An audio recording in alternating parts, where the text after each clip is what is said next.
Hello guys, I hope you like my videos. If you like my videos please like share and subscribe our channel. आज हम लोग class 12 chapter 6 banking का आपके साथ part 2 discuss करने जा रहे हैं, जिसमें बहुत ही इंपॉर्टेंट टॉपिक है आपके पास गाइस, मनी क्रिएशन और क्रेडिट क्रिएशन. डियर, सबसे पहले हमें समझना है कि मनी क्रिएशन और क्रेडिट क्रिएशन होता क्या है. पहले सिंपल लैंग्वेज में, इसे एक जनरल लैंग्वेज में समझने की कोशिश करते हैं कि बैंक किस तरीके से मनी क्रिएशन का काम करता है. डियर देखिए, इन्वेस्टर्स वो लोग होते हैं जिन्हें अपनी सेविंग करनी और अपना पैसा कहीं पर जमा करना है. हम इन्वेस्टर्स की जगह इनको सेविंग करने वाले बोल देते हैं. तो आपको पता है ये इंडिविजुअल्स होते हैं जो अपना पैसा, कुछ लोग सेव करते हैं. वो अपनी सेविंग्स कहाँ जमा करा देते हैं? बैंक में जमा करा देते हैं, राइट. अब जो बैंक है, जैसे फॉर एग्जाम्पल आपने 50,000 रुपए जमा कराए, ठीक है, आपने बैंक में 50,000 रुपए जमा कराए. बैंक को उसकी कोई यूसेज नहीं है, बट कोई ना कोई इस इकोनॉमी में होगा जिसे वो पैसा बोरो करना है, राइट. अब बैंक क्या करेगा, बोरोवर क्या करेगा? जिसको पैसे की जरूरत है वो बैंक को अप्रोच करेगा और बैंक के पास उस पैसे को उधार मांगेगा.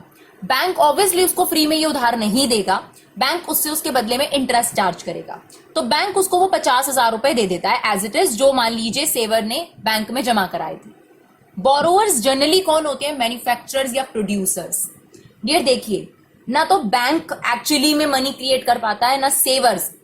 असलियत में जो प्रोड्यूसर्स और मैन्युफैक्चरर्स होते हैं वो पैसे को बढ़ा देते हैं. दैट मीन्स जितनी मनी आपने इन्वेस्ट करी थी वो बढ़ जाएगी. कहते हैं ना, पड़े पड़े पैसा नहीं बढ़ता, पर यहां पर ऐसा होगा कि आपका पैसा पड़े पड़े बढ़ जाएगा. कैसे? आपने तो बैंक में जमा करा दिया, बैंक से बोरोवर ले गया.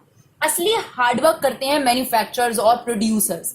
वो इस 50,000 रुपए का इस्तेमाल बिजनेस चलाने में या कुछ प्रोडक्ट प्रोड्यूस करने में लगाएंगे या कोई सर्विस रेंडर करने में लगाएंगे, और वो इस 50,000 रुपए के 70,000 या 80,000 रुपए बना लेंगे. तो 50 के 80,000 रुपए बोरोवर ने बनाए. अब देखिए किस तरीके से 50,000 रुपए 80,000 हो गए. अब 50,000 में से मान लीजिए 60,000 ये बोरोवर अपने पास रखता है, यानी 10,000 पोर्शन अपने पास रखता है. बाकी का 20,000 रुपए इंटरेस्ट के तौर पर बैंक को दे देता है. बैंक उस 20,000 रुपए में से 10,000 रुपए सेवर को, जिसके पैसे जमा किए गए थे, उसको इंटरेस्ट दे देता है. तो आप ये खुद सोचिए कि जो 50,000 रुपए जमा कराए गए थे उसने किस तरह इकोनॉमी में इनकम जनरेट कर दी इन तीनों सेक्टर्स के लिए. यानी इसको भी प्रॉफिट मिल गया, जो कि पैसा इसका खुद का नहीं था, ठीक है.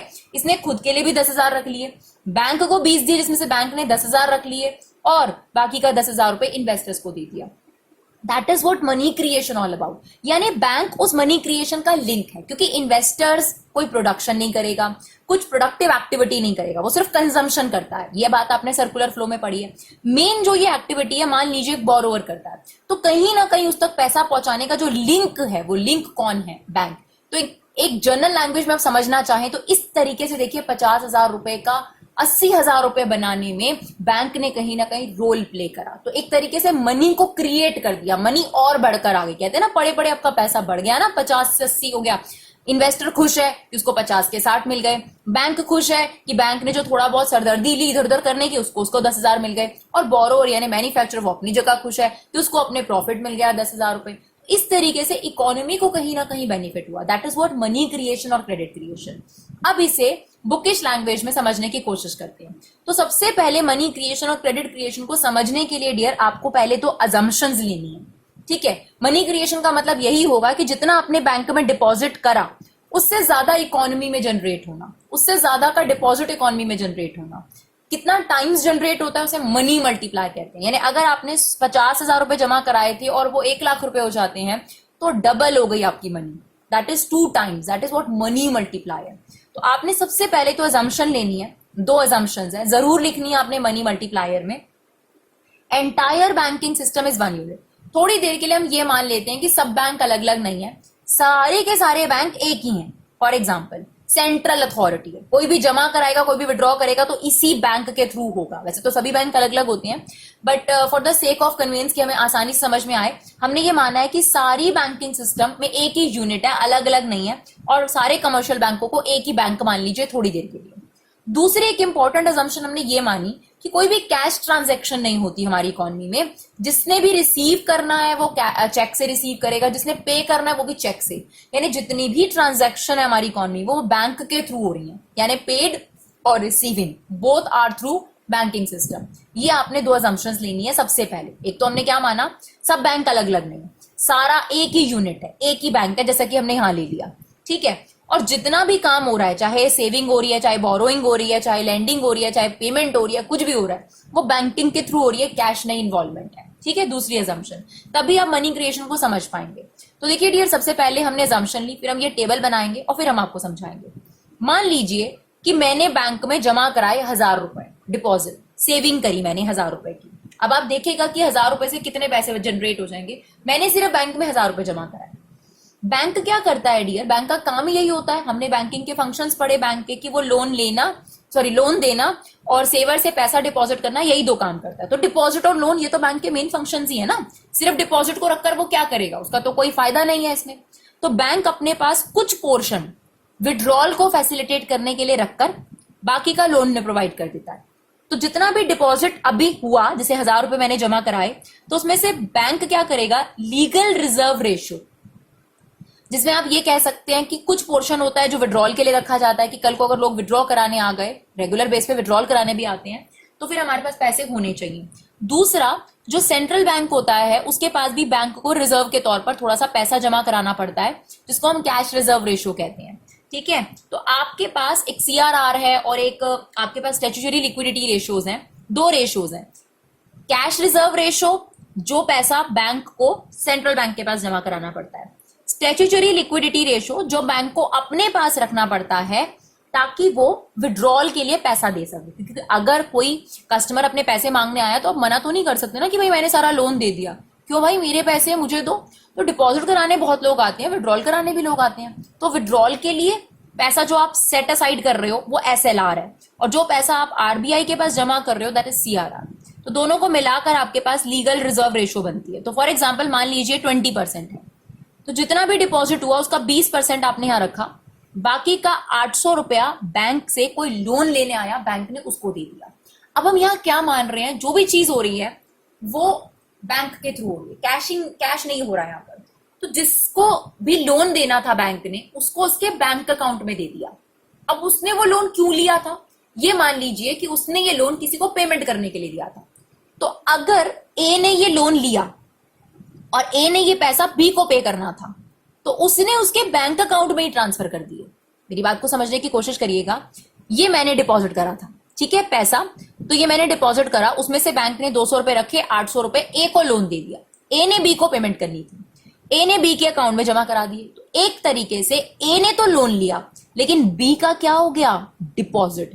B की तरफ से सेम बैंक में 800 रुपए का डिपॉजिट हो गया। समझने की कोशिश कर रहे हैं। 1000 रुपए के कॉइन समझ लीजिए, तब आपको ज्यादा अच्छे से क्लियर होगा। 1000 रुपए के अलग अलग कॉइन्स थे, बैंक ने क्या करा, उसमें 200 के कॉइन रखे, 800 के कॉइन्स लोन दे दिए। वही 1000 रुपए के कॉइन्स में से ही 800 के जो कॉइन्स थे वो किसी को लोन दिए गए, और वो लोन दोबारा बैंक में वापस आ गया किसी और के नाम से डिपॉजिट। ठीक है, ये तो मेरे नाम से डिपॉजिट था P, ये B के नाम से डिपॉजिट हो गया। अब बैंक ने क्या करा, जो इसका 800 रुपए का डिपॉजिट था, इसका 20% अपने पास रखा लीगल रिजर्व रेशियो के तौर पर। ठीक है, बाकी का 640 किसी को लोन चाहिए था। फॉर एग्जांपल C को लोन चाहिए था, उसने D को पेमेंट करनी थी, तो C ने 640 का लोन लिया और D के अकाउंट में जमा करा दिए, तो D के अकाउंट में डिपॉजिट हो गया। वही 1000 रुपए के कॉइन्स अभी चल रहे हैं, आप देखिए। ठीक है, और बैंक में उसी पैसे को 3 बार जमा करा दिया गया डिफरेंट लोगों के द्वारा। ये पहले मैंने कराया, फिर B का डिपॉजिट है 800 रुपए का बैंक के पास, सेम बैंक के पास, एक ही बैंक एज्यूम करना है आपने। दूसरा D ने डिपॉजिट कर दिए 640, and this process is going on. तो अब ये देखिए, एक ही बार डिपॉजिट हुआ था असलियत में देखा जाए तो, लेकिन वही डिपॉजिट घूम घूम के कितनी बार डिपॉजिट बन गया। आप देखिए, अभी तक तो हमने 3 राउंड पढ़े हैं, 3 बार आप डिपॉजिट पढ़ ही चुके हैं, अभी तो ये और डिपॉजिट बनेगा। अब 640 का 20% रखा, 512 मान लीजिए E ने लोन लिया, F को पे करना था, तो ये 512 फिर आपके पास एक डिपॉजिट बन गया, F का डिपॉजिट। तो ये डिपॉजिट तो चलता जा रहा है। असलियत में डिपॉजिट कितनी बार हुआ था, एक बार, लेकिन वही डिपॉजिट घूम के बैंक के पास डिपॉजिट बनता जा रहा है। तो अगर हम ये देखना चाहें कि एक बार जो डिपॉजिट करा गया था उसकी वजह से बैंक में कितनी बार डिपॉजिट हुआ, तो आप इस सीरीज को प्लस करिए, यानी 1000 plus 800 plus 640 dash dash dash. 11th class में जिन्होंने मैथ्स लिया है उनको पता है कि ये एक सीरीज है जिसको GP सीरीज बोलते हैं। नहीं भी पता तो कोई बात नहीं, GP सीरीज बोलते हैं। और जैसे एपी सीरीज तो सबने 10th में पढ़ी है, ऐसी ज्योमेट्रिक प्रोग्रेशन होती है। इसकी एक खासियत होती है कि इसकी कॉमन रेशो सेम है। देखिए 800 डिवाइड बाय 1000 करेंगे तो 0.8 आएगा, 640 डिवाइड बाय 800 करेंगे तब भी 0.8 आएगा। तो एपी में क्या होता था, कॉमन डिफरेंस सेम होता है, इसमें कॉमन रेशो सेम होती है और इनफाइनाइट सीरीज होती है। तो अगर आपने कभी भी ऐसी सीरीज का सम निकालना है तो फॉर्मूला होता है a upon 1 minus R. A मतलब first term that is 1000, 1 minus R, R means common ratio. Common ratio कैसे निकाली हमने, second term divided by first term that is 0.8। आप इसे सॉल्व करिए, आपके पास आ गया 5000। इसका मतलब इसका जो टोटल आंसर है वो 5000 रुपए हुआ। यानी 1000 रुपए के डिपॉजिट ने 5000 रुपए का डिपॉजिट क्रिएट कर दिया ऑटोमेटिकली घूम घूम कर। किसकी वजह से, because of banking system.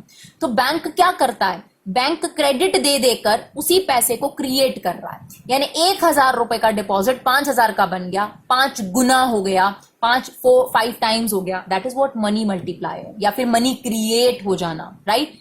Similarly आप लोन्स की बात करेंगे तो लोन्स का भी आप सम निकाल सकते हैं। 800 प्लस 640 प्लस 512 यानी टोटल लोन कितना प्रोवाइड कर दिया गया, 1000 रुपए के जगह पर सिर्फ 1000 रुपए का कॉइन जमा हुए थे और उसके बदले में कितना लोन प्रोवाइड आप कर पाए।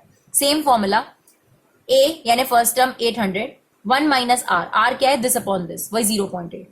तो आप देखिए डिपॉजिट 1000 रुपए के डिपॉजिट से 5000 रुपए का डिपॉजिट बन गया और लोन 4000 रुपए का बन गया। सिमिलरली अगर आप इसको क्रिएट करेंगे तो रिजर्व 1000 रुपए का। तो बेसिकली आप ये खुद देख सकते हैं कि 1000 रुपए का डिपॉजिट 5000 रुपए बन गया। एक ही पर्सन के द्वारा करा गया डिपॉजिट कितना घूमता है, अगर वो डिपॉजिट करे तो, खर्च करे तो, और अगर वो खर्च ना करे, बैंक में जमा ना कराए तो कितना इकोनॉमी को नुकसान होता है। ठीक है, इसी को बोलते हैं डियर मनी मल्टीप्लायर। तो इसी चीज को, इसी वर्किंग को अब आपने इस तरीके से एक्सप्लेन करना है। हमने यहाँ पे पूरा आपको नोट्स प्रोवाइड करे हैं ताकि आप मनी क्रिएशन का आंसर आराम से लिख सकें। फिर टेबल बनाने के बाद एक्सप्लेनेशन देंगे जिसमें आप लिखेंगे let initial deposit is 1000 and legal reserve ratio is 20%। आप कुछ भी लेट कर सकते हैं। बैंक कीप ओनली 200 रुपीज, जो कि 1000 का 20% है। बाकी का बैंक ने 800 रुपए लेंड कर दिया यानी उधार दे दिया बैंक के थ्रू। बोरोअर ने 800 रुपए किसी क्रेडिटर को पे करने थे और वो भी बैंक के थ्रू पे करने थे, तो वापस ये पैसा बैंक के पास आ गया। This amount come back to the bank again, right, 800 रुपए। Out of the 800 deposit bank ने फिर 160 रुपए रखे और बाकी के 640 रुपए फिर से किसी को लोन दे दिया और जिसने भी वो लोन लिया उसने बैंक के पास फिर से वापस जमा करा दिया। And this process is going on. और उसकी वजह से आपने ये देखा कि फाइनल डिपॉजिट आपके पास कितना पहुंच गया, 5000 रुपए। तो इसका मतलब 1000 रुपए का डिपॉजिट 5000 हो गया, इसका मतलब 5 टाइम्स हो गया। This is known as dear money का क्रिएट होना, क्रेडिट का क्रिएट होना, जिसमें बैंक का रोल होता है। और यहां पर मनी मल्टीप्लायर भी एक्सप्लेन है, यही मनी मल्टीप्लायर है डियर आपके पास। How many times the final total deposit as compare to total deposit, initial deposit, यानी कितना गुना हो गया आपके पास। अगर हम बात करें फाइनल डिपॉजिट तो हमने देख लिया कि 1000 का 5000 हो गया तो 5 टाइम्स हो गया। उसका एक और फॉर्मूला भी है डियर मनी मल्टीप्लायर का। Money multiplier is basically depend upon the legal reserve ratio, यानी कितना पोर्शन आप रिजर्व के तौर पे रखते हो, इस पे बहुत हद तक डिपेंड करता है कि कितना मनी क्रिएशन होगा।